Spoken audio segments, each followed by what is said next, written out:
Welcome back to our channel. तो guys 80% chance है हमारे घर में डूबने का। चलिए वीडियो दिखाते हैं गाइस कितना पानी हुआ है हमारे। तो गाइस यहाँ पर के सब चीज़ हम लोग धीरे धीरे खाली कर रहे हैं। देखो इन्वर्टर खोल दिया, यहाँ पर के सब चीज़ खाली करते हैं क्योंकि अगले बार भी यहाँ पर गाइस इस घर में पानी डूबा था। तो गाइस चलिए मैं आपको दिखाता हूँ कितना पानी हुआ है। तो देखो गाइस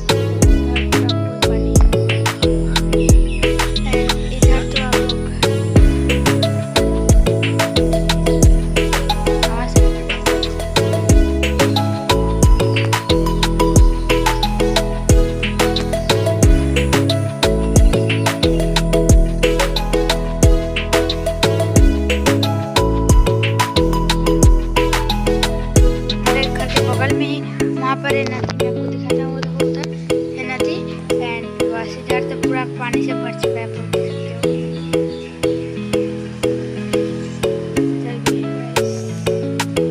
आवाज़ सुना आप लोग, साउंड करेगा उधर से।